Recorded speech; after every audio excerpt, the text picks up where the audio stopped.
For me, living a good life feels like being liberated in my body, in my mind, in my heart. Um, and I can definitely elaborate on that too. But like the other word that's like right there with it is also connection. Connection, deep connection with myself, which then enables like deep connection with others. And the third main word that comes up, which feels connected to liberation and connection, is love.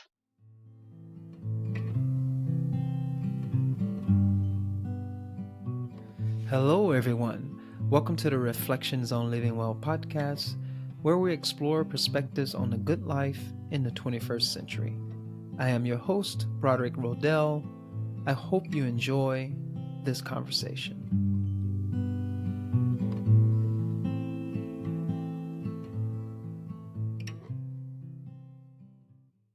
Hello, everyone. Welcome back to the Reflections on Living Well podcast. Today, our guest is Jennifer Meek. Jen is an embodiment coach, trauma-informed yoga therapist, and somatic dance instructor with over a decade of professional experience in dance, yoga, and mindfulness. She is certified through the International Association of Yoga Therapists and also holds a certification in Somatic Integrative Trauma Therapy from the Embody Lab. She guides folks in coming back home to their wise bodies to live more in touch with intuition, pleasure, and a deep connection to self and others. Hi, Jen. Hi, Broderick. Jen, so all right, FYI, everyone, Jen is a good friend. Um, we've had many conversations in the past about all kinds of different things, and I'm like, oh, this would be great for us to record this and have a conversation. And constrain a conversation around this theme of what does it mean to live a good life. So I'm excited to have this conversation. Let's see what happens. Let's see if this Yes. conversation will be as fun as our previous conversations that are unrecorded. So Yes, it's always interesting. So I'm happy to do this. awesome. Yeah. And I know I just read that bio, but I also like guests to introduce themselves and share a little bit about themselves in a way that's a little bit more immediate, because it's always a little bit different in the moment when you try to say something about yourself versus a bio. So Yeah, I mean, yeah, it's like that encompasses the things, the way I kind of work in the world. Um, Also a mom, that's a huge part of my life. Mom of a 7-year-old. But yeah, I really, my calling, I feel like, is to bring people back into their bodies. I often use the thing like come back home to your body. Because don't have to tell you, we often are living swirling up in our heads, and our society kind of pushes that and makes that easy. And just time and time again, I just find how important it is to come back into our bodies and to just slow things down and to feel and to sense and which will get right into the topic that we're going to be talking about. But basically I do that in different ways, through yoga therapy, through somatic practices, and then through dance. I was a professional dancer for 17 years, and over the last like 10 years just moved more and more towards it being like just a not for a professional thing, not for performing, not for making money, not for anyone else, but just like a personal practice of being embodied and finding just curiosity or joy or even pleasure in my body, because that was often so stressful and so demanding. And it was all about other people telling me what to do with my body. And so I kind of had to undo that and come back to dancing just for joy, because I have very strong philosophies on dance. I believe we're all dancers, and then we unlearn it, but it's a part of being human that we've all lost. But almost every culture gathered in circles and danced before they even had shared languages. So that makes up a huge part of what I do too. So if I ever refer to dance, I'm not so much referring anymore to like choreography or technique or things like that. It's simply like the body moving in some kind of response to music, which could literally be bopping your head. For me, that's dance. So that's just also like a huge part of what I do and who I am, and how I am in the world. awesome. Awesome. Yeah. 17 years of professional dancer. Yeah. Yeah. That's awesome. Well, I'm sure all of that will come up in this conversation in some capacity. If you don't bring it up, I'm going to try to pull it out of you a little bit more. But I like to ask this question from the very beginning. what does living well mean to you? What is a good life? What makes life worth living? All those different questions I ask. It's an honest Hmm. one. And, I can't say the word right. I ask those questions interchangeably to kind of pull out a little bit an idea of uh, life's meaning for you, I suppose. Yeah. Um, the thing that really comes up for me is, I think about all these different things, but what it really comes down to is like a feeling, like a way of feeling in my body, which kind of makes sense given what I just explained about, how I move in the world. But, um, and the feeling is liberation. And Mm-hmm. it's on like all the different levels. For me, living a good life feels like being liberated in my body, in my mind, in my heart. Um, and I can definitely elaborate on that too. But like the other word that's like right there with it is also connection. Connection, deep connection with myself, which then enables like deep connection with others. And the third main word that comes up, which feels connected to liberation and connection, is love. Like just that feeling of love, and not in some kind of like fluffy way, but being able to be. Lately, I'm sort of calling it like a frequency, like to be tuned into that channel or that frequency of love. To me, that feels like a life worth living. And when I think about when do I feel most, when do I feel really good and fulfilled and connected to others, and it's this love, and it's not like it's not always we're having a conversation, we're like, oh, I love you, and hugs and all that. It might be we're talking about some really really hard stuff, but you can feel our hearts open. So it feels very heart centered for me, living a good life and the feeling of being liberated. And yeah. Mm-hmm.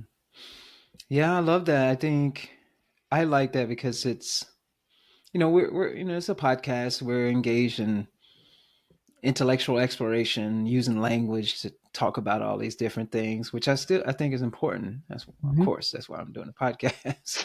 But I like that it's really a feeling. All of these ideas about what living well means and exploring it using language. But a lot of times it points back to an experience. It's the feeling uh, that we that's hard to describe, but we can point to it using these various adjectives, these various words to describe a feeling, or we talk about different things to point us in a direction or to guide us in a way towards a particular type of experience, which is bound to some type of feeling because we are embodied creatures. And again, different people focus on different things, but it literally comes back to how am I feeling in this moment? How am I feeling in my day to day life? And how do I find ways to enhance that feeling? And the ones that you brought up was you know, liberation and body and heart and connection and love, which I'm going to ask you to elaborate on. So we can start with um, well, start wherever you want, but I Yeah. was thinking about the body and this idea of liberation in the body, but start wherever you want. Yeah. I think I'll start with I think why I so strongly feel like now it's a feeling. It's like a felt sense because, when you first ask about like living well and what does that feel like there, I will be honest, there's a part of me that's like, I don't know because I'm not living well. And that's just a part, and I can hold that as like a part, but I've been going Mm-hmm. through an extremely hard time, like the hardest time of my life, and it's like I'm like year 7 in that hard time. And but what's amazing is that this is where it becomes really clear that it's not so much the external stuff going on, because in some ways I'm also fantastic. And there's a lot of external things going on. There's a lot of challenges that have happened in my life with my health, with so many things. And it's like, I have really had to come to a place where I'm like, okay, am I going to keep waiting to feel better? I'm going to keep waiting for this thing to change. Am I going to keep waiting for that? because I don't see that. I don't have control over that. I don't see that coming anytime soon, actually. I fully believe it's possible. And I still want some of the external things to be different, but I've had to be like, where can I find a small moment of joy or pleasure? And then realizing that, like, that kind of analogy of like, even if there's a storm going on, which is often going on for me, can I sit in it and find a moment of calmness or peacefulness, um, or fulfillment? And I can. And I have more access to that than I previously thought, So I think this adds to why I feel so strongly it's like it's a felt sense, um, because oof, I can't control a lot of the other things going on. And if you write some of those things out on paper, it does not look like I'm living a good life in the sense of like how maybe typically people look at it. People are like, oh, do you have a certain amount of finances, or are you married with children? And, just like all those little boxes that are kind of made up, but that we all, to some degree, kind of believe in, Mm-hmm. or parts of us maybe do. And maybe some of you are at a place where you don't anymore. And I'm becoming more and more of that person. But yeah, it's like it's more in the small moments of like, I remember when my daughter was a toddler and going through COVID, which was just extremely hard with all the things I was dealing with. And we would like kind of all we could do was take a walk in the neighborhood. And look, I feel so grateful on some levels that she was a toddler, even though that was really hard during COVID. We would see the little cracks in the sidewalk where there's like a little green tiny plant leaf kind of growing through, and we'd be amazed. And in that moment I would feel so much, almost like fulfillment, or definitely contentment. Like it was just like, Mm-hmm. wow, this little green leaf. Or sometimes we'd find these little purple flowers, just coming out of little cracks, and I'd just be hit with this feeling of like everything is okay, like everything is all right, like this is so beautiful, and feeling so connected to nature. That's another big one that we often feel pulled away from. So connected to my daughter in that moment, myself. And it's so like simple and small, but Mm-hmm. I've learned to really like amplify those little moments. Even as I'm like sitting right here, I'm like, most of my body is feeling comfortable, relaxed, and we have this, our brain has this negativity bias. So it's like, it's very easy to focus on all of that stuff. But, yeah, knowing that to a large degree, like living well is like an inside job, you know? Mm-hmm. Oh Yeah. yeah. And that Mm-hmm. liberate, I guess, coming back to that first word I said, like liberation, like I often ask myself, like, what does liberation feel like in my body? Because in a lot of ways, I'm free. You know, in a Mm-hmm. lot of ways, I'm free.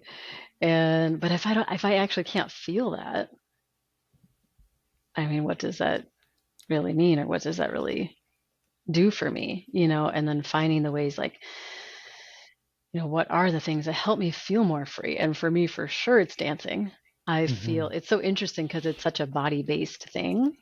But at the same time, that's when I feel way beyond my body, way beyond the confines of my body, you know, but Mm-hmm. yet so embodied, you know? Yeah. Well, no. Um, yeah. So that liberated feeling of not having the restraints, not having like the daily stressors be right there in the forefront. They're still there. I'm not, ignoring any of that. But like when I dance, or if I'm in nature, even simple nature, I live in Oakland, and but still I can always find a tree. Right now the jacarandas are blooming, that purple tree. Mm-hmm. I mean, sometimes I'll just look at that and take a deep breath, and I'm like, that nature is incredible. Mm-hmm. So many things you could overlook, but they're also right there. Yeah. Mm-hmm. I love it, Jan.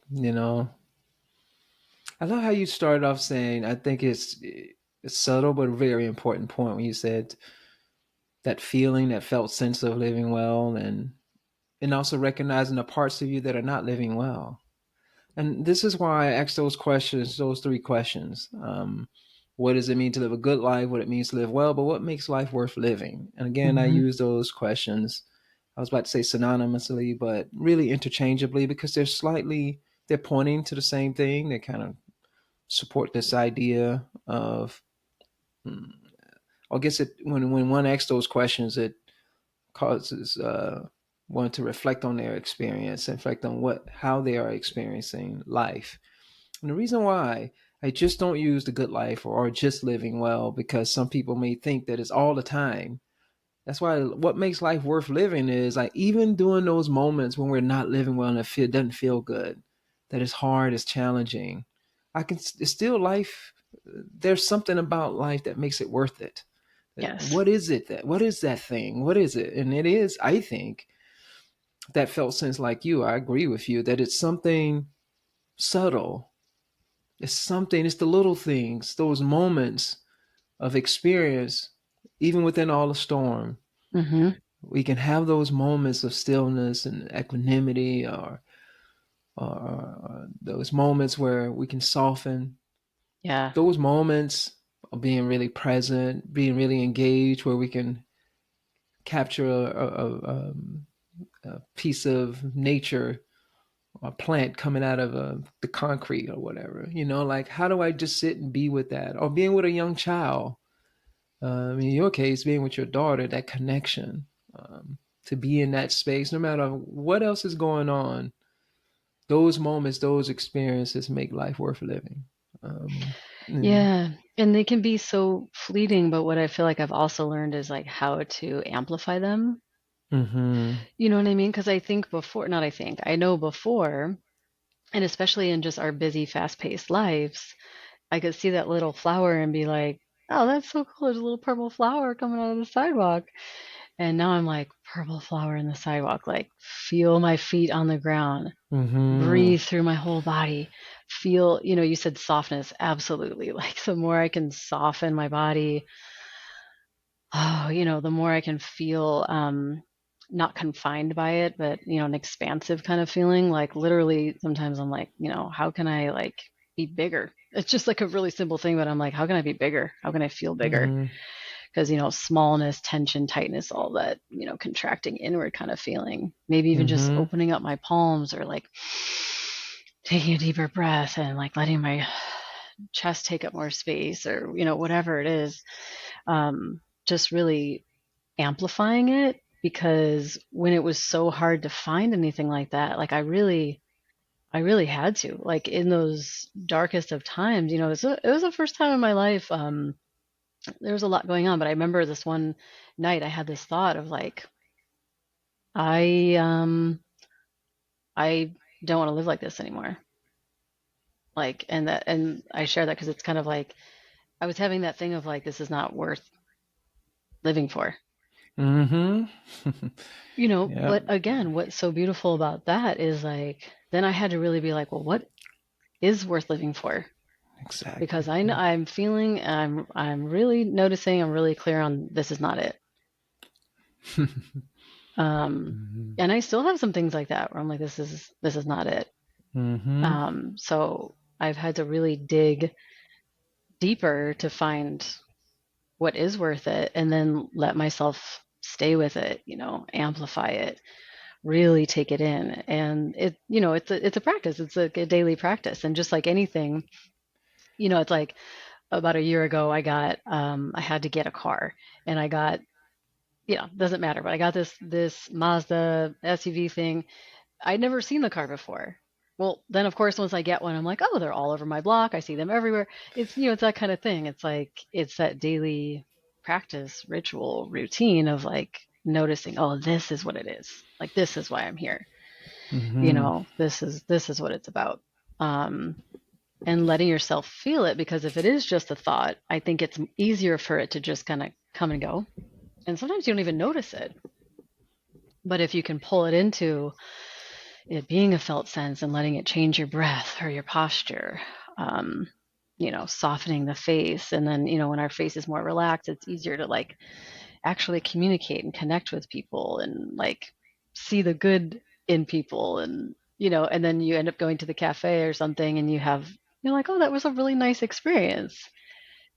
But it's probably partly because like I walked in with a softer face or a deeper breath, and that person connected with me more deeply because I had this kind of open, feeling about me. It's like the same person could have been there, but I showed up rigid and closed off, and which is not a judgment. Like sometimes you're rigid and closed off, and that that's okay. Yeah. Like you said, it's not all the time. Um, but that, yeah, just that practice of like tuning into it and then amplifying it. It's been so powerful for me. Hmm. That's it. That's the good life, folks. That's a part of it, and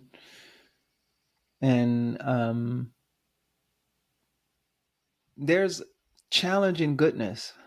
Hmm. Hmm. Life is like the this idea of in life there's suffering.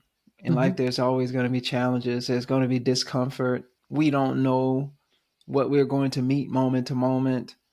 All we can do is do our best to meet each moment.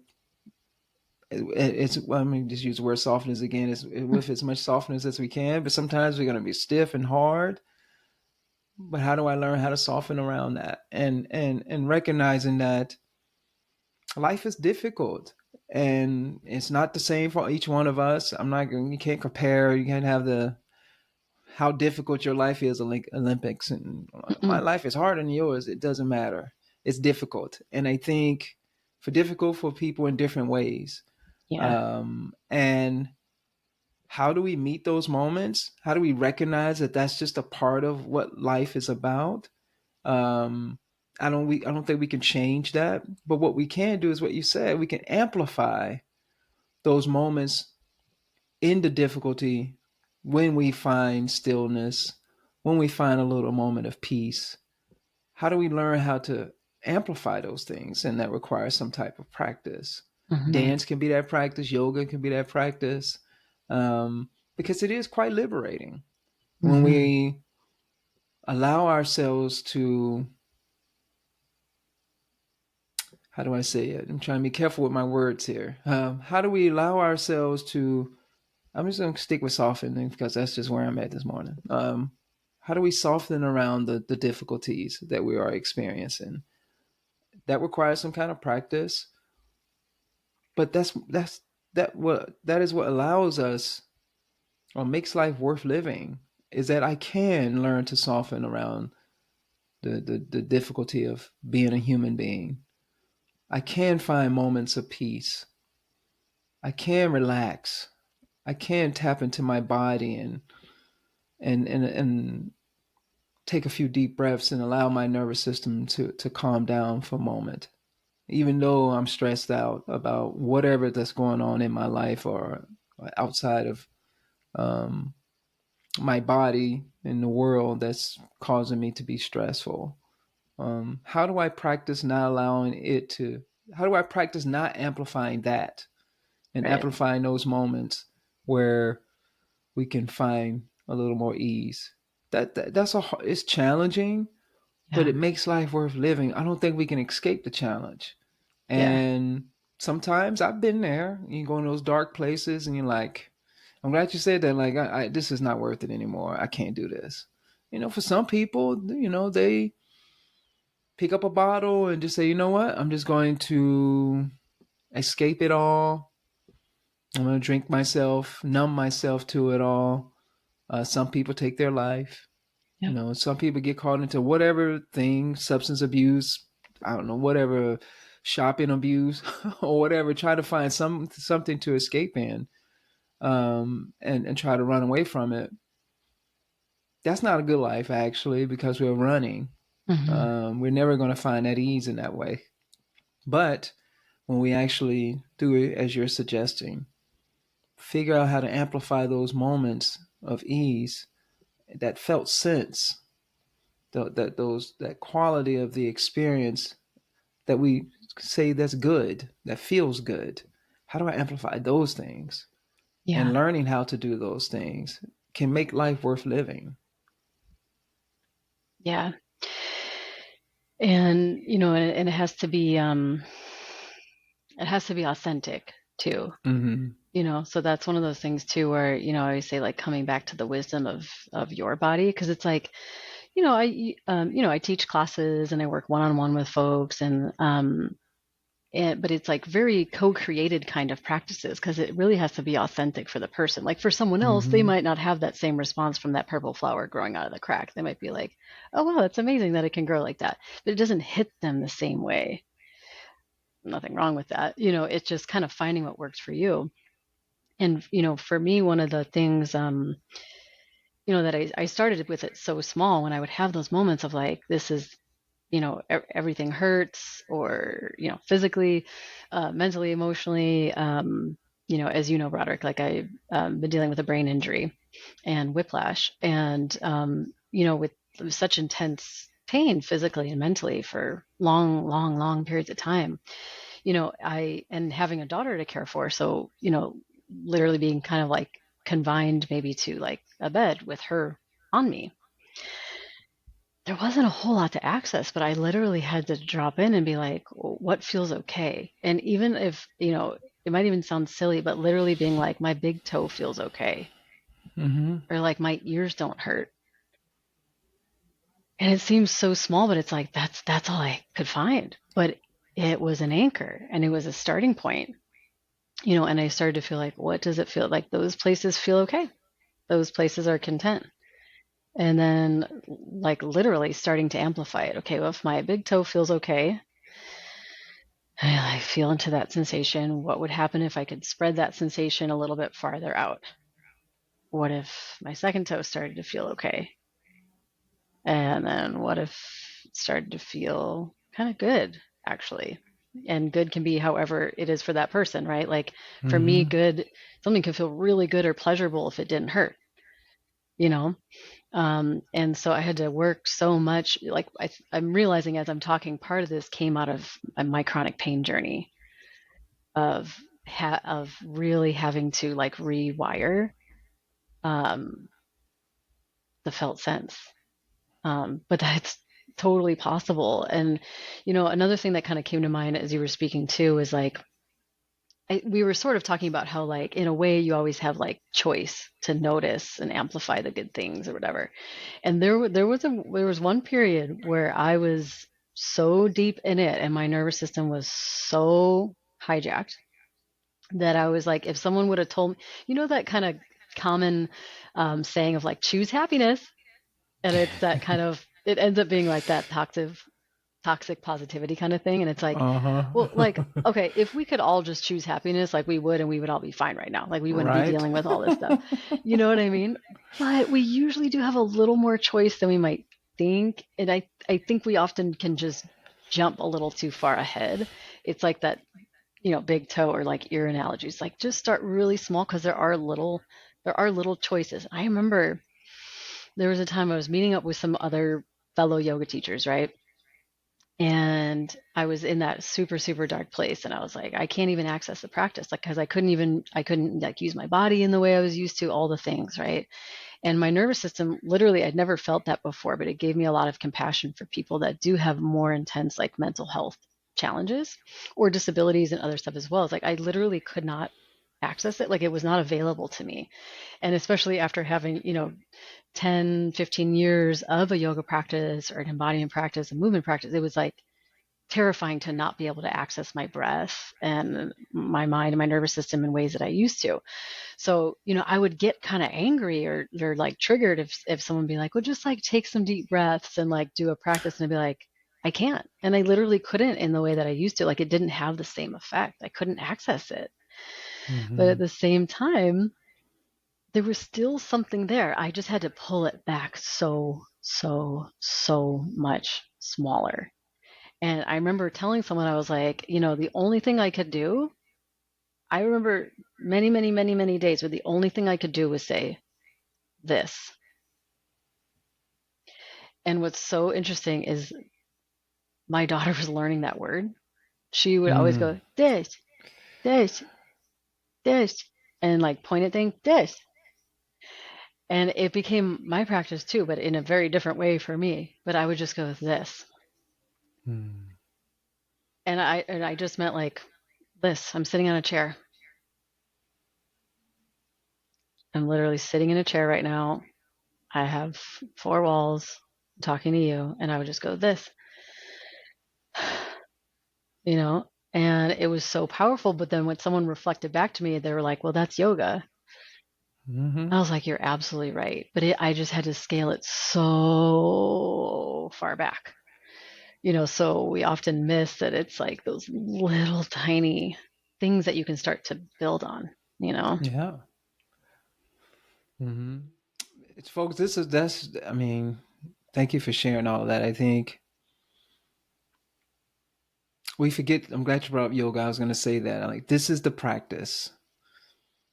Is being able to recognize that this moment, this is Mhm. it. How do I just be right here, right now? That's all I got. It's this right here. Because if I dwell on the pain, physically, mentally, if I dwell on that emotionally, then I'm going to be miserable. Yep. But how do I, the whole practice of yoga is about liberation. I mean, there's Exactly. other things that happens along with it. We can elaborate on what that's all about. Um, but historically, it's been centered around this concept of liberation, Yep. freedom from suffering. What does it mean? Yeah, when you're suffering, when things are really hard, how do you find freedom in that? And that freedom, that liberation is when I'm like, it's like you said, this is it right here. Because if I allow my mind to go elsewhere, I'm gonna get it's just the pain is too overwhelming. And it goes back to how do someone say, well, that's easy for you to say. It's really hard to do that. Yeah, it's just hard to do. I never say it's easy. Mm-mm. But that requires what you said earlier, practice. No, practice amplifying that, what you just mentioned. This. What does that mean? Right here in this moment, can I just be present with this? Can I be present with my toe? This is not painful right there. Let me just sit with that for a moment. The other pain, it's not going anywhere. I know it's there, but Hmm. I don't have to dwell on it, but I can at least amplify other aspects of it.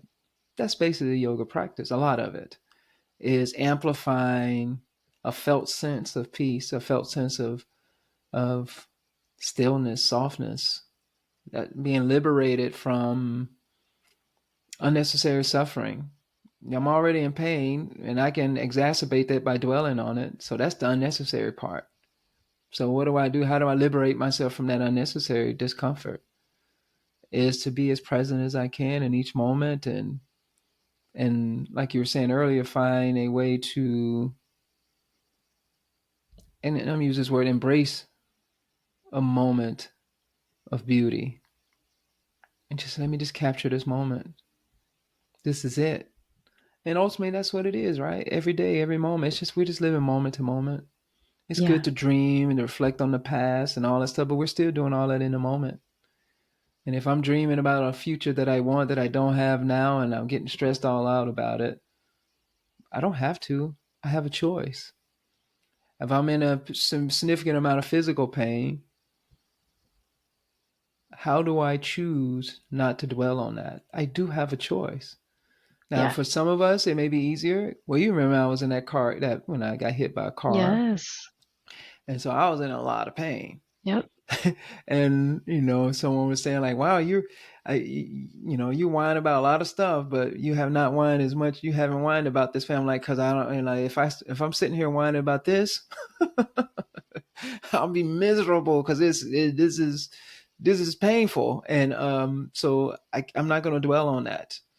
I'm going to focus on, like you said, those moments where it's not painful or aspects of my experience that is not painful because I know the pain is there, but that Right. required me to have some kind of, I had to know to do that. I had to know that I had a choice. And a lot of us don't know that we have that choice. Exactly. And I think that, and that's just years of practicing meditation and all of these different things has helped me realize that I have a choice. But even though for those who don't feel like they have a choice, they can learn that they do have a choice. Yeah. Uh, and that's a lot. That's kind of a lot of what this podcast is about. I know that there's lots of suffering going on in the world. I know that certain people don't have available to them to go and get massages when they want to, or to go to the beach when they want to, or whatever one may enjoy. They might not have access to that for various financial reasons, social reasons. I mean, you could be in a war-torn situation, as lots of people are Hmm. experiencing in this world. I understand that 100%. I'm not overlooking that. And I still think it's important that we have this kind of conversation and think about what can we do to amplify that felt sense of ease in our lives, and how do we share that with others? How do we share with the world that it is possible no matter what your circumstances are? Again, not trying to reduce the circumstance that you find yourself in, but also recognize that you don't have to dwell on that. That we do have a choice. We can choose not to. We just got to cultivate the habit of choosing not to.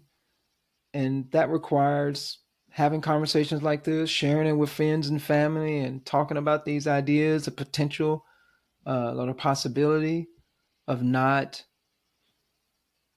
dwelling on our woundedness or our pain, our suffering, that there is a way out of that suffering. Even if you're under tremendous amount of pain or suffering, there is a way out of the unnecessary part of it. And that is Exactly. associated with how we attend to the situation. So I think what you're saying is super important, and I'm just trying to elaborate on it and encourage the audience to reflect on it. Because sometimes Hmm. I do feel like some people are like, oh, everybody talking about the good life. Everybody just can't have the good life. I know where you're coming from, Right. but we're talking about the potential for or how to extract extract out of your experience something that makes life worth living. And that's what I'm referring to as the good life. It's not that it always feels good all the time, no. No. But what makes it worth keep going? What makes it? Because it can be like, you've been experiencing it and you share with me a lot of it. It's been hard, but you keep going. Right. And to me, that's what is it about life that makes it worth it that you keep going? Yeah. Yeah. And I think that's again the thing of like, some of the external experiences, like, all the ways in which people are, living with injustices, or, they're Mm-hmm. living in war areas, or they're living in environments that aren't very healthy for a variety of reasons. Like sometimes that stuff won't change. That's not Mm-hmm. okay. We want that to change. But I think what we're saying is like, even if that doesn't, is there some way inside of you can change your experience of that? I mean, even just asking yourself that question of like something to the effect of like, do I have to suffer right now? Mm-hmm. Like, or what would it feel like if I didn't suffer through this? Or what Mm-hmm. would ease feel like right now? Is that possible? Is that possible in like 2% of my body? Because that's still more than not, And I think that's Exactly. what it is I keep kind of saying the same thing, but what I often find is it's just a smaller scale than people think. But what's Mm-hmm. amazing is that even though I'm talking about these little small things, they actually make a huge, huge impact, like a huge difference, 'cause especially when they are practiced and they become routine, right? Because it's like, Mm-hmm. let's say today I'm only able to one time for 5 breaths feel like relaxed and at ease in my body. Mm-hmm. Okay, but then maybe tomorrow it's 10 breaths, or it's 5 breaths but several times a day. I'm just using breath as an example, right? But it's like Mm-hmm. the more I practice that, the more it does, you create this groove where it becomes a little bit more automatic too. Like now, Mm-hmm. um I love sunshine, and like now it's so automatic. As soon as I feel it on my skin, I literally, I think, without even like thinking, I'm like, oh, I'll at least take some kind of deep breath, or I kind of open my chest and throw my head up a little bit, and like I can receive it. I couldn't Mm-hmm. even really receive those things before when I'm so, in my pain or so in the darkness. Um, but yeah, like you're saying too, it's like you can't push the darkness away. I mean, obviously, I had to look at it a lot too. I had to go into, like, sometimes I would literally go into the pain and I'd be like, this hurts so expletive bad. I'm terrified. I'm gonna blah. I would like, because it actually was helpful to dive deeper into it, because when I dove deeper into it, it was, I mean, I had this one experience one night. It was crazy. I'm not saying to everyone that this is how it's going to be all the time, but I had this one night where I dove so deep into the pain and the fear. Like, I was like, I'm just going to play with this. I'm going to go so deep into it. I exaggerated. I was like, this is the, and then literally, no joke, within like 30 seconds, it just went, Exactly. and I was like, oh, okay. Mm-hmm. Um, I guess I'm done with that. It's like, Mm-hmm. because the more you let yourself feel in both directions, the more you just feel. The more I let myself feel the pain, the more I feel love. I feel love beyond what I ever thought was possible. Like becoming a mother, and not even just that, but just this whole experience of pain, physically, mentally, emotionally, all of it.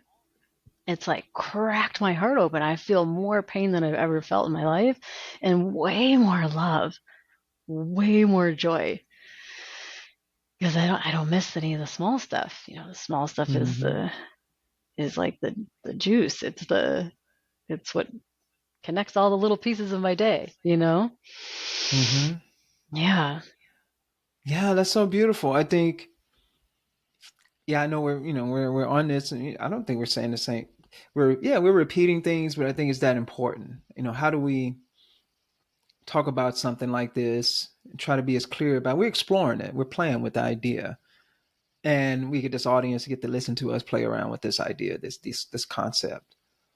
But it's real, folks. It's powerful, and because, like you said, you can go deep into the pain, especially if you're doing it in a felt sense. Now, if you just pretty much into the narrative of it, now that might drive you crazy. Yeah. You gotta be careful with your mind. Again, that's a lot of what the contemplative practice is about, is recognizing that your mind can put you into a very hellish place if you're not careful.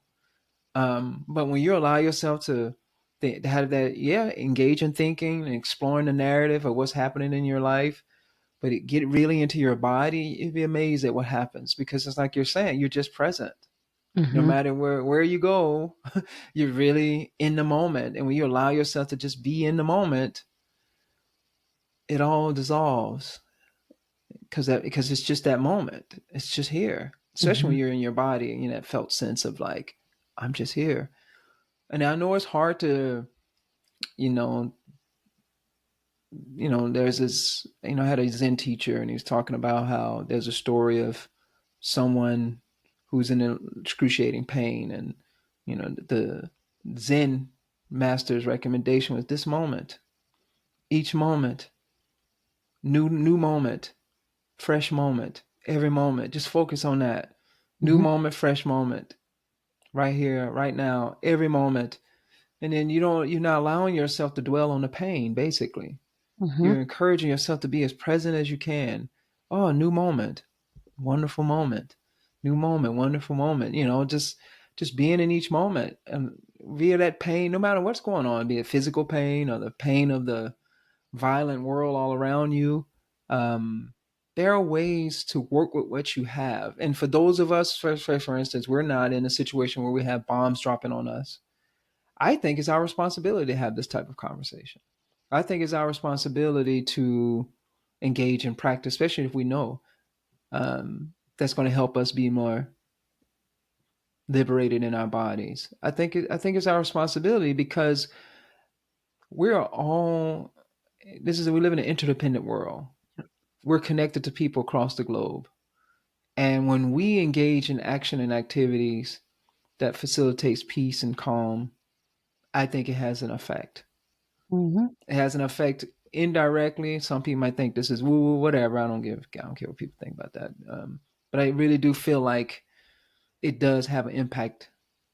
And from just a tangible perspective, when we do this, we go out in the world and we interact with other human beings from this space, we're having an impact. We're influencing them.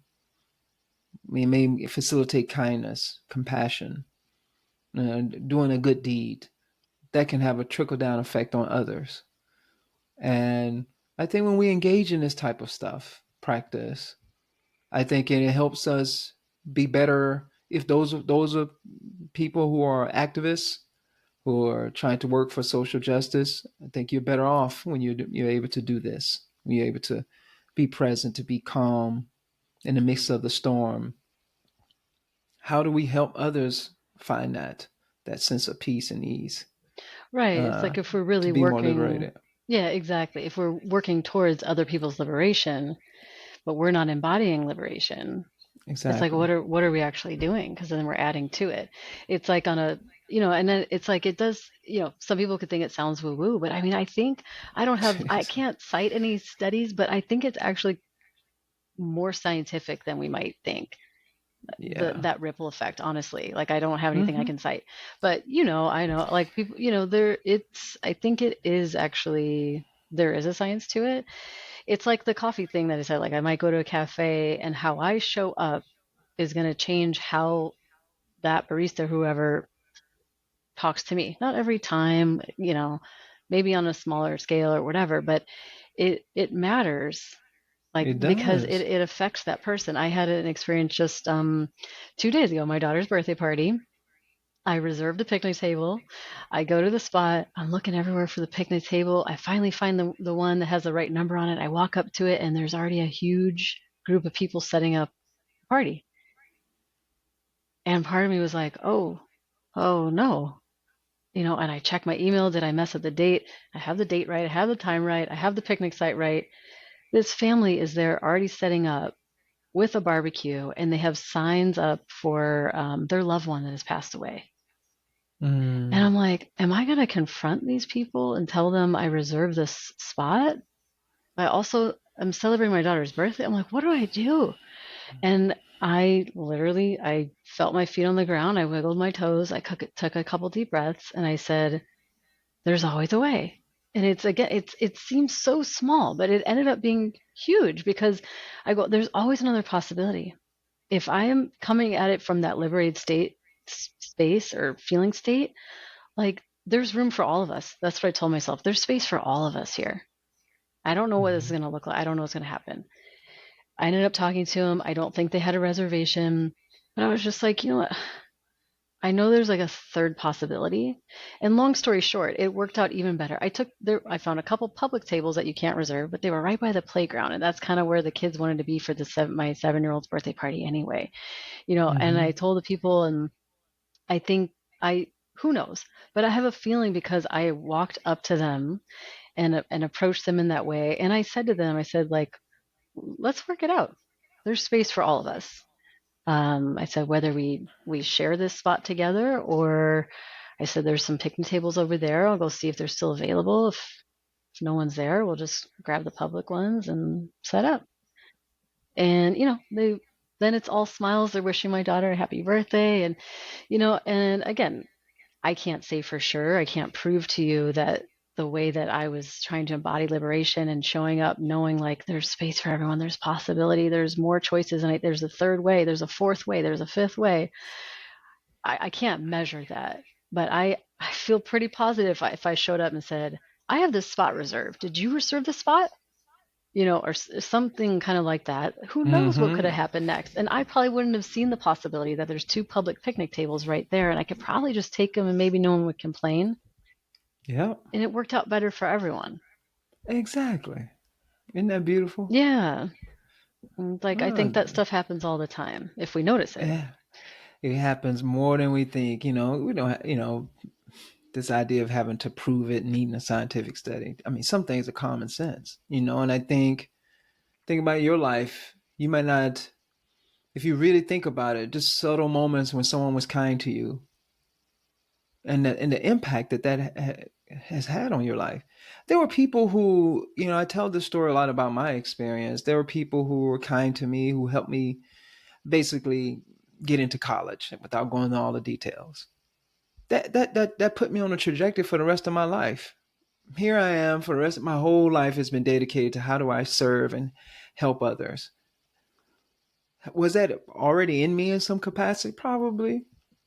But then, when I first went to college, I was like, okay, then I grew up, American, lower class, I guess you can say that. I'm careful to say poor, but Mm. Mhm.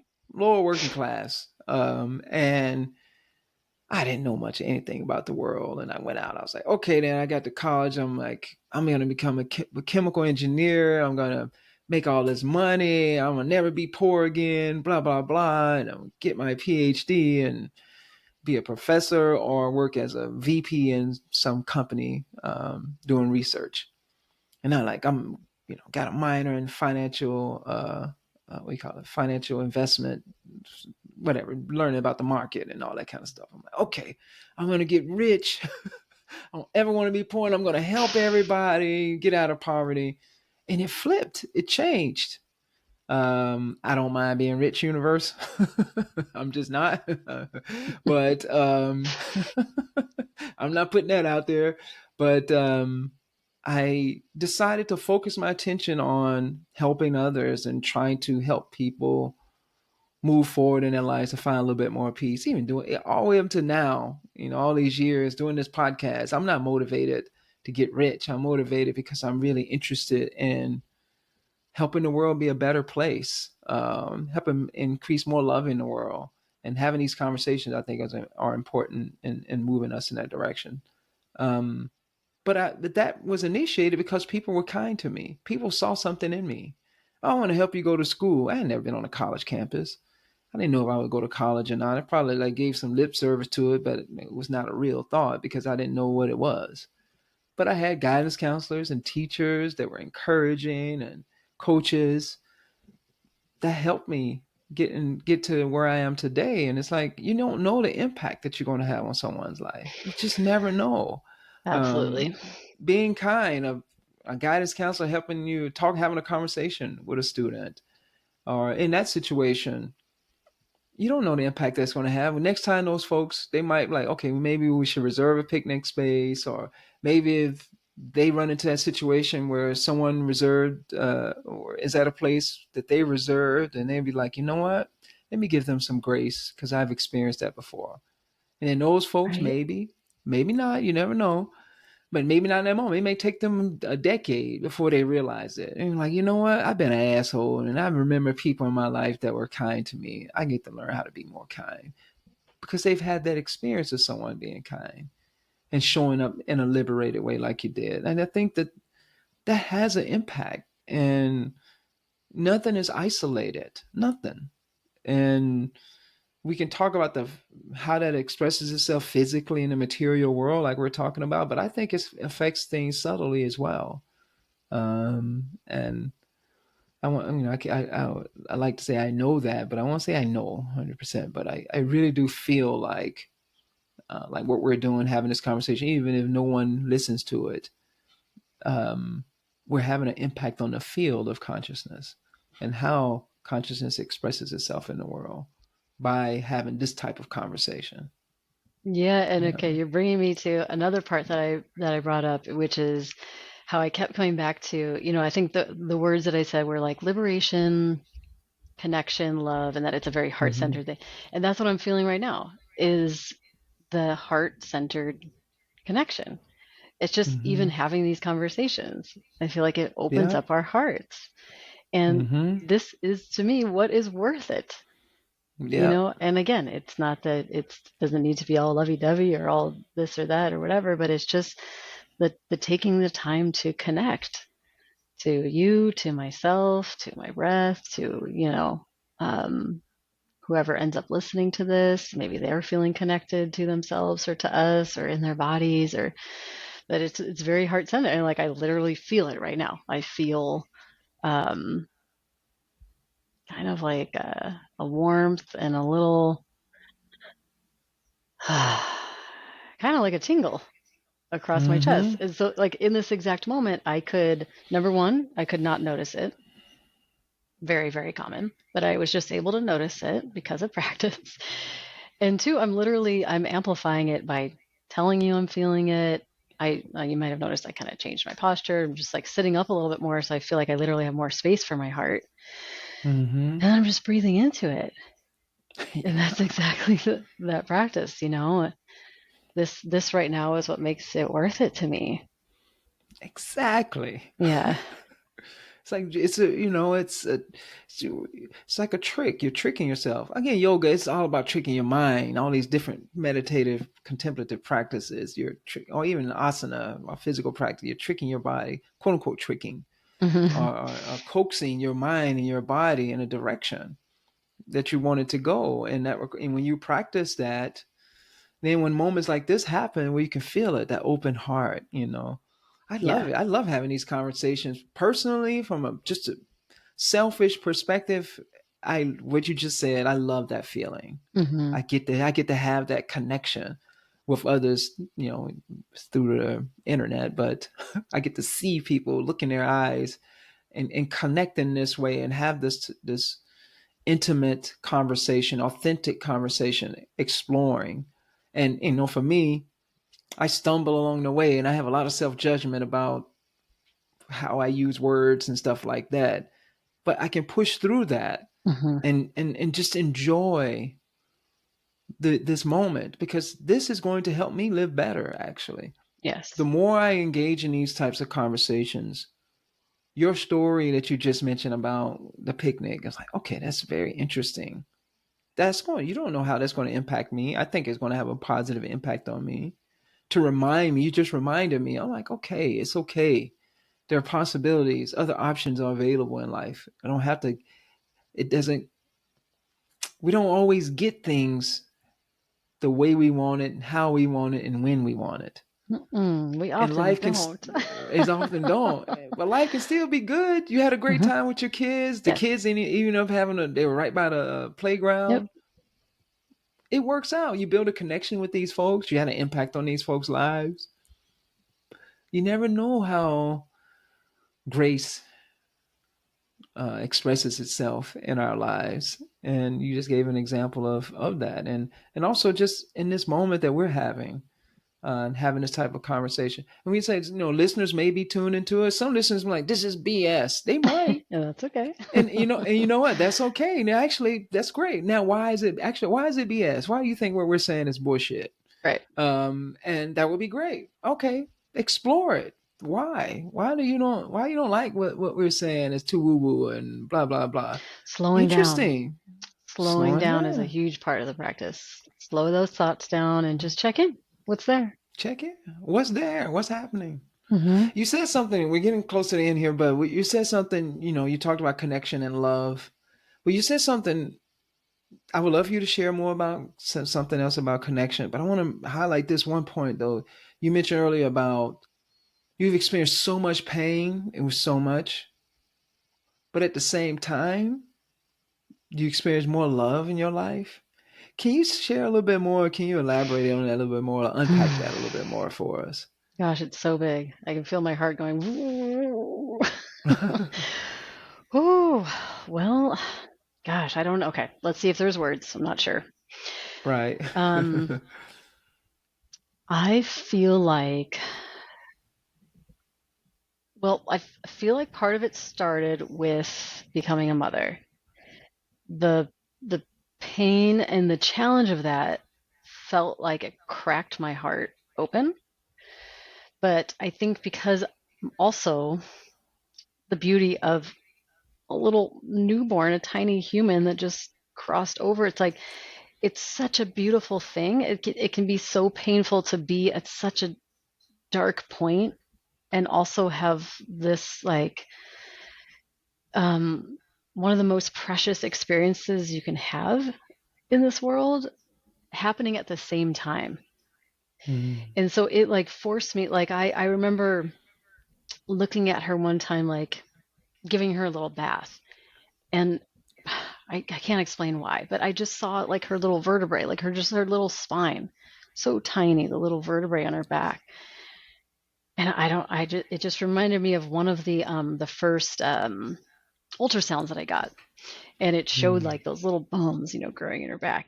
And then just to see that ultrasound and then to see this little baby in front of me and those little vertebrae, I was overwhelmed. Again, I don't know how to describe it, but overwhelmed with love and amazement of Mm. this little human, you know? Um, like what a miracle this life is, you know? And also dealing with so much pain at the same time. But I was able to hold it all, you know, and that reminder too that like, you know, I started crying. I just instantly started crying. And I always think of, I don't know where I kind of heard this first, but it's like, you know, when the heart overflows, it comes out the eyes. So, you know, it's Mm-hmm. like I can be full of love and it overflows and comes out as tears. I can be full of anger and actually cry. I can be full of sadness and actually cry. It's like the heart fills and then it has to like be released out through my eyes. And so it's like, yeah, it was just this like cracking open where I noticed like I had to hold more pain than ever, but I also, because of this little tiny miracle of what I think life is, like I just never knew that kind of love. And then what started to happen was, you know, all humans, kids, maybe especially, they mirror things back to you, right? They like reflect things back to you. And, you know, long story short, I'll try to keep it kind of concise, but like you start to see yourself differently, or you know, you see yourself through their eyes, or you know, you kind of go through your childhood. There's just so much reflection and there's so much like Mm-hmm. mirroring back. And I just started to notice all these places where I loved her. I love her so unconditionally, Mm. and I did not for myself. There was all these things that I was able to feel towards her and not towards me. Mm. And I started little by little to like unlock that and be like, what would it feel like to love myself the way I love her? What would it feel like to love life, or like literally be an embodiment of that love in the world across the board, not just for my daughter? And so I started to like she cracked it open. And then I started to apply it in like different areas of my life, you know. And then so I went on this whole like self love thing where I was just like, you know what, if I think she's so deserving of this, why am I not deserving of this? Mm. And what she actually needs is for me to embody that love, because so much of it, especially when they're little, right, it's not about me telling her, hey, I love you, oh, you're such a Mm-hmm. miracle, you're so sweet, I love you. They just pick up on your body language, Mm-hmm. you know. So I'm like, I have to embody the love, I have to live the love, and then she can feel it. I say it to her all the time because it flies out of my mouth constantly. In fact, we were just joking around last night. She's like, you only said it like a couple times today. And I go, well, let me quickly say it like 25,000 more times, because you know, it's overflowing, and it is important to say it. But that's kind of how it that's kind of how it started. And then with everything, I was like, you know, even with like a partner, like a life partner, romantic partner, I'd be like, I'd be like, how, let me start by loving myself the way I want to be loved. How would I feel like, how would what I want a lover to feed me? Well, maybe I can feed myself that way too. And this is Mm-hmm. not to say like I don't, I don't need a partner. I'm not saying that kind of thing, but like it does, so much starts right here. You know, how do I, what if I tracked more and more of my thoughts and the things I'm saying to myself, and say them like I would say them to my daughter or anyone else that I love so deeply. So like it really was this befriending of myself, and I had already been doing that journey for a while, but this just like cracked open like the next level. I think before it was kind of like this baseline of like, okay, don't like say as many rude things to yourself. You know what I mean? Mm-hmm. And then Yeah. then this cracked it into like really like loving on myself, and loving life. And I don't mean it in some kind of way like we talked about. It's not like 100% of the time I'm just walking through the world like I'm an embodiment of love and I love this life. No, but it's a lot more of that than ever before. So in Mm. some ways I'm way more fulfilled than I've ever been in my entire life. But if you look at my life on paper, it's not it. It's not it's not, you know. Oh, I feel you. Yeah, does that sort of explain the Yeah, okay. yeah. I mean, I think it's so it's easier to understand when you're thinking about a child. Hmm. All that pain, and you get this being to reflect that back to you. Um, yeah, it's powerful. And I think you said something earlier about how you come to these realizations of this understanding um, through your pain. You've been able to reflect on what's really important about life, what makes it worth living through the pain. And that also that pain, quote unquote, force you to be a little more reflective. Like what's really important, because damn, this sucks. Hmm. What's really important? Oh, this little angel, this little baby here, this Hmm. amazing being, you know. Oh wow, this amazing being is quote unquote forcing me to reflect on my own experience and how do I see myself? Oh wow, do I love myself like I love my kid? Oh wow, interesting. How do I learn how to love myself more? What does that mean anyway? What does it mean to really love myself? All of that, even if folks, it's not that it's you ask a question and you just figure it all out and it's like, okay, I got it all figured out now. I think it's a lifelong journey of learning how to love ourselves and learning how to love ourselves deeply and how that love can extend. For me, if you really truly love yourself, and I'm not talking about like say Broderick, just loving Broderick. Broderick is a set of ideas. It's an identity. But to learn the self, to learn deeper than that at a soul level, I think that kind of love allows us to love others. And you say one, and it comes to one of the things, other things you brought up was connection. Can you say something about that?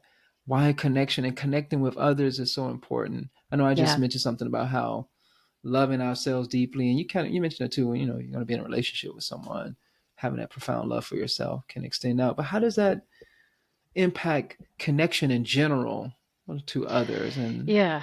Okay, let's see if this connects. I just had a couple thoughts. So, you know how you're saying like, because yeah, it's not so much like the ego self, like, oh, I love me, I'm great. Like I think I mentioned at one point, like I got to a point where I was like, I actually am love. I just am love. It's mm-hmm. so it's of course how I'm going to move in the world. Like I am made from that. I am an embodiment of that. And so in that way, it's like, I don't know if that makes sense, but it doesn't even feel personal. Do you know what I Mm-hmm. mean? It's just like I am. And so let's see if I'm going to use that word like frequency or channel again. Like if I'm on that channel, I am love. I'm on the love channel. How does that affect me in the world? And it's some of the stuff we already talked about, but I think this goes right into connection. And if I am coming in with my heart open, I'm an embodiment of love, whatever that means for you. But again, for me, I feel like it's sort of like a felt sense. It definitely, affects my thoughts. It affects everything, how I speak to myself. But if I'm coming from that place, of course, I'm going to speak differently to the people in my life. I'm going Mm-hmm. to actually have room to connect. I'm going to have our hearts are literally going to be feeling and connecting with one another. And there's an authenticity in that too. And like that deep connection can only happen through being really authentic. And that's another thing that became so clear with my kid too, is like, I think, with everyone, probably with all kids too, it's like they're so tuned into body language and energy and all of that. It's like you can't you can't pretend anything. You Mm-hmm. can't fake connection either. It's also like a felt sense. And it's like, so I have to be authentic with everything that I'm feeling in order for my heart to be open and connect. I can't see the other possibilities, or I can't be generous with my words. I can't be patient. I can't be loving. I can't be compassionate, if I'm not on some level in touch with that. Again, not all the time, not every percent of me, but that's what fosters that deep connection. I have this other thought that came up too is, when you were saying like the fresh start, the story that I think one of your Zen teachers maybe said, I have this great friend. We're like on a very parallel path right now, and we text each other almost every morning, happy new day. And it's Yeah. so small, but it's not small. We're like, Mm-mm. we're starting over. Happy new day. Yeah. And even just it's a text message, I'd prefer in person. I see my friends and hug and literally put our hearts on each other as much as I can, but it's that connection of we see each other and we see the struggle we're going through and we're like, happy new day, happy fresh start. You know? Mm-hmm. Um, yeah, connection is so fulfilling. No matter what you're connecting over, if it's authentic and my heart feels open, it's just deeply fulfilling. I mean, like you said, these are the things that stay with you, like the Mm-hmm. stories and the moments. Like no one is on their deathbed going like, I wish I made more money, and money's great, and money, like it's very very helpful, but that's not the thing. It was maybe like the sense of freedom around your finances, or the freedom to live your life in Mm-hmm. a certain way, or Yeah. but when we get to that point and it's our last day, our last breath, it's like what sticks with us. And I think it's the connections. I think it's the people and the stories and the moments and the Yeah. yeah. That's it. Experience. Life is That's what it's the experiences and financial well-being, in which I'm an advocate of. Mhm. Mhm. Don't do what I did, everybody. So make sure do that so you can have those moments of experience. So you can, Mhm. cause it can help facilitate that. And yeah, you speaking my language, my love language too. It's just what motivates me again to do this podcast, to do everything. It's like I came to that realization. I am love, Mhm. and how do I be a servant to love? How do I be as loving as I can? And all of the practices are to help me be a better lover in the world. How do I love deeply, more and more and more? And I think it's a lifelong journey. But it makes life worth living. And I love that, because you're right. Those connections that we make, the connection that we have, we haven't seen each other in a little while, Mhm. and now I'm like, we got to do that again soon. But just to connect here through cyberspace, and remembering the value and importance of deep connection with another person.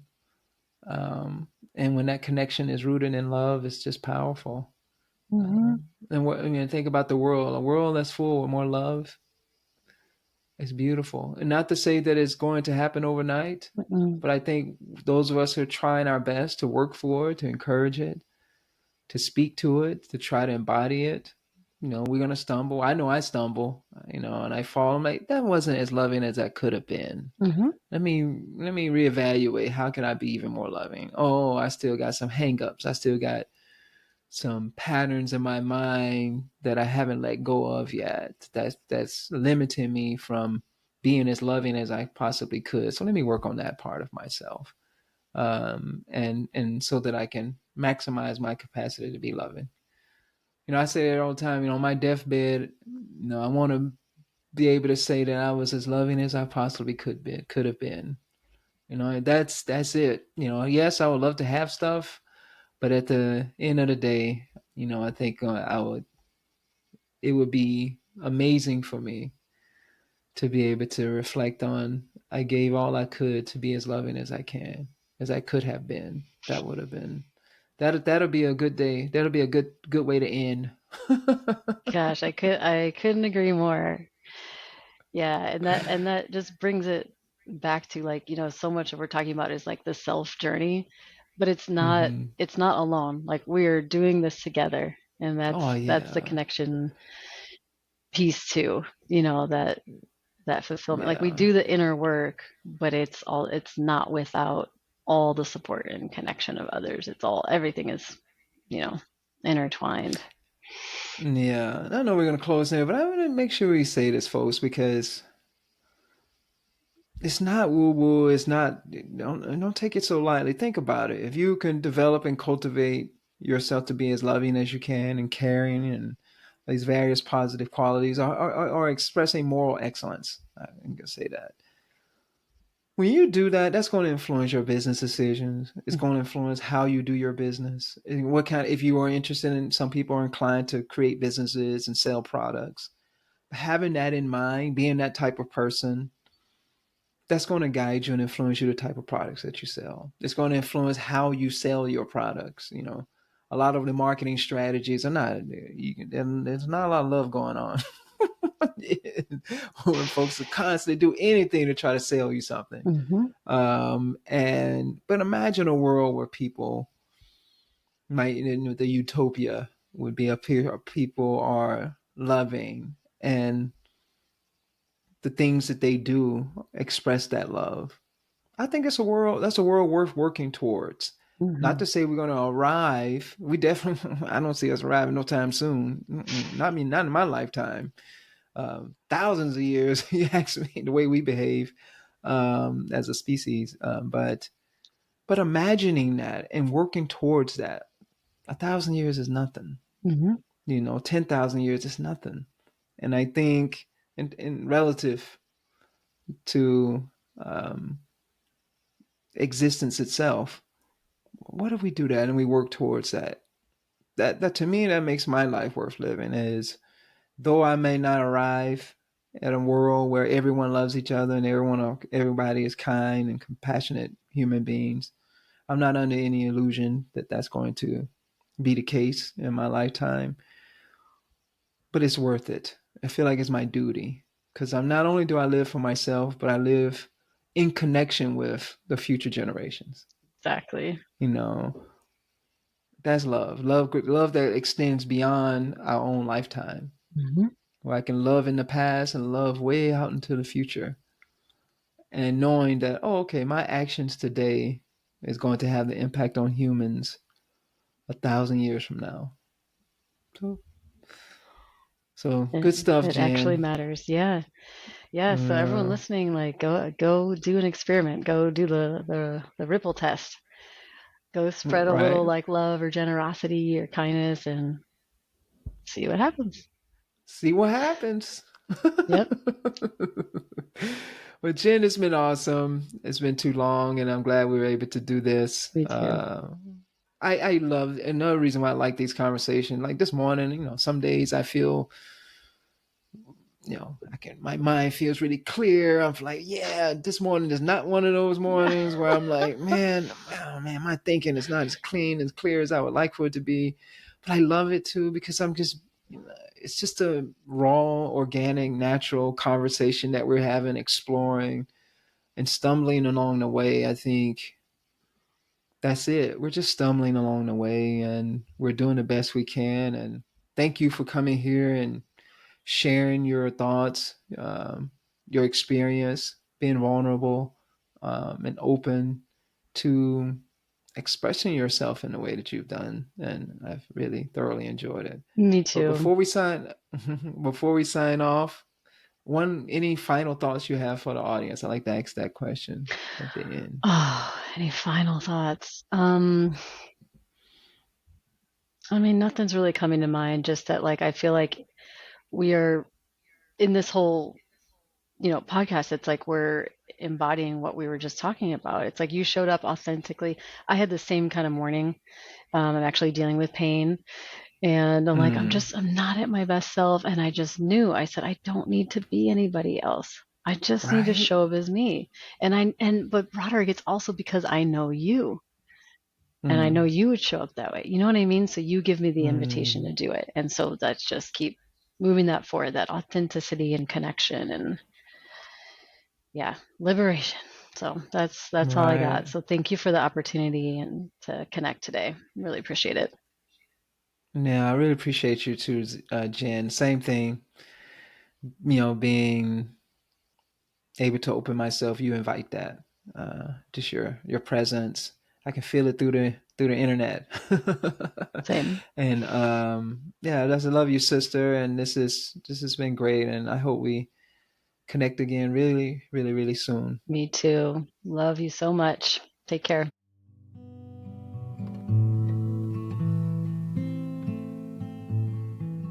Thank you so much for tuning into the show. I hope this conversation has inspired you to reflect on your own views of the good life. If you enjoyed the show and want to hear more inspiring and thought-provoking conversations, please follow, write a review, and rate us on your favorite podcast app. If you are tuning in on YouTube, please hit that like button and subscribe. Your support is very much appreciated.